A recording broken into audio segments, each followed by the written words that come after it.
భారత ప్రభుత్వం డీలిమిటేషన్ ప్రక్రియ కుల జనగణన అయిన తర్వాత చేయాలనేటటువంటి ఒక నిశ్చయం ఉన్నదని మొన్న ఇన్ఫార్మల్గా అమిత్ షా గారు ఎన్డీఏ యొక్క సభ్యులకు మీటింగ్లో చెప్పినట్టు ఈరోజు సమాచారం ఉన్నది.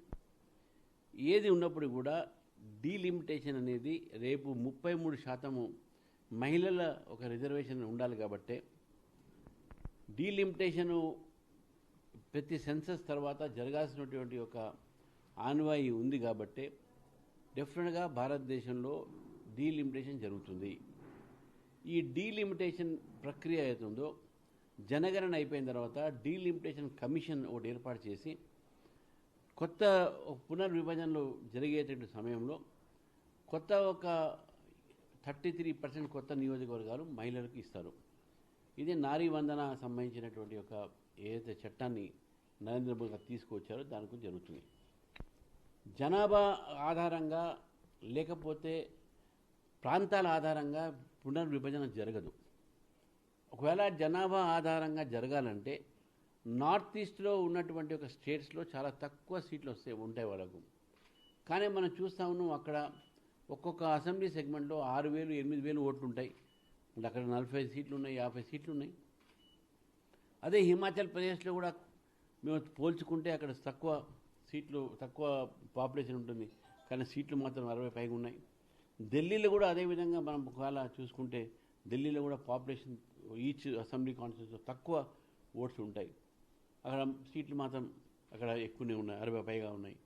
సో కాబట్టే ఏదైతే కాంగ్రెస్ పార్టీ ప్రచారం చేస్తూ ఉందో దక్షిణాదికి సీట్లు తగ్గుతాయి, ఉత్తరాది సీట్లు పెరుగుతాయి, జనాభా ఆధారంగా పెరుగుతాయి అని చెప్పేసి ఇది పొరపాటు. ఇది ఇప్పుడు కూడా జనాభా ఆధారంగా ఎక్కువ తక్కువ ఉండవు.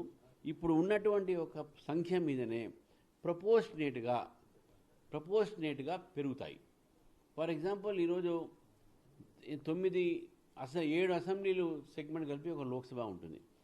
ఒకవేళ పెంచితే 9 అసెంబ్లీతో ఒక పార్లమెంట్ కావచ్చు. ఒకవేళ పార్లమెంట్ సంఖ్య పెంచితే 6 ఒక అసెంబ్లీతో పార్లమెంట్ చేయొచ్చు. ఈ రకంగా పాపులేషన్ బేసిస్ మీద కాదు, అసెంబ్లీ ఉన్నటువంటి సెగ్మెంట్ల మీద ఇప్పుడు దాని మీద ప్రపోర్షనేట్గా పెరుగుతుంది. పర్సంటేజ్ వైజ్గా ఉత్తరాదిగా పెరుగుతాయి, దక్షిణాదిగా తగ్గుతాయి. ఇవన్నీ జనాభా ఆధారంగా చేస్తారని చెప్పేసి కూడా ఇవన్నీ కాంగ్రెస్ పార్టీ వారి పార్ట్నర్లు సృష్టించినటువంటి ఒక విభేదాలు మాత్రమే, అబద్ధాలు మాత్రమే. స్టాలిన్ గారు మొన్న ఈ యొక్క మీటింగ్ పెడితే కాంగ్రెస్ బీఆర్ఎస్ కలిసి దాన్ని అటెండ్ చేసి వాళ్ళిద్దరు కూడా బీజేపీని బదనాం చేసే ప్రయత్నము, బీజేపీని అపదర్శపడే ప్రయత్నం చేస్తున్నారు. మనం అందరం కూడా గుర్తుపెట్టుకోవాలి. రేపు సెన్సెస్ 2026 అయిన తర్వాత ఏదైతే డీలిమిటేషన్ కమిషన్ కూర్చుంటుందో ఇప్పుడు ఉన్న సీట్ల ఆధారంగానే ప్రపోర్షనేట్గానే దాని డీలిమిటేషన్ అవుతుంది. కానీ సౌత్కు తక్కువ, నార్త్కు ఎక్కువ అనేది రాదు. అది మాత్రం తప్పకుండా న్యాయము అన్యాయం అనేది విషయాలు ఇక్కడ ఆలోచిస్తే న్యాయమే జరుగుతుంది. దక్షిణాది కూడా తగ్గవు. ఇక్కడ కూడా ఏదైతే అది ఉత్తరాది పెరుగుతుందో అదే ఒక ప్రపోర్షనేట్లో దక్షిణాది కూడా పెరుగుతుంది. కాబట్టి ఎవరు కూడా కాంగ్రెస్ వారికి సంబంధించినటువంటి పార్టీలు ఇవన్నీ అబద్ధాల ప్రచారాలకు నమ్మరాదని చెప్పేసి ఈ విభజించే రాజకీయాలు వీళ్ళు మానాలని చెప్పేసి కూడా నేను కోరుతా ఉన్నాను. ఎస్సీ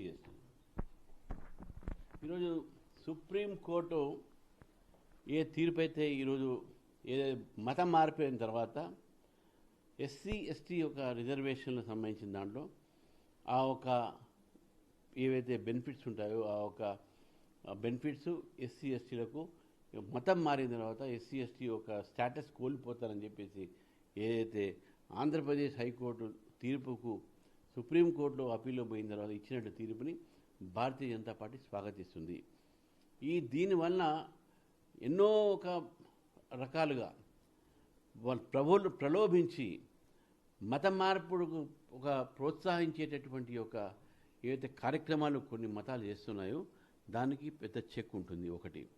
రెండోది, మతం మార్చుకున్న తర్వాత కూడా ఏ బెనిఫిట్స్ అయితే, ఏ ఒక లబ్ధి అయితే, ఏ లాభాలైతే ఎస్సీ ఎస్టీలకు రావాలో దాన్ని వాళ్ళకు రాకుండా ఈ మతం మార్పిడి చేసిన వాళ్ళందరూ కూడా తీసుకుంటున్నారు. కాబట్టి దీనివల్ల ఎస్సీ ఎస్టీలకు, అసలైన ఎస్సీ ఎస్టీలకు న్యాయం జరుగుతుందని చెప్పేసి మేము భావిస్తూ ఉన్నాం. కాబట్టి సుప్రీంకోర్టు ఇచ్చినటువంటి తీర్పుని భారతీయ జనతా పార్టీ స్వాగతిస్తూ ఉంది.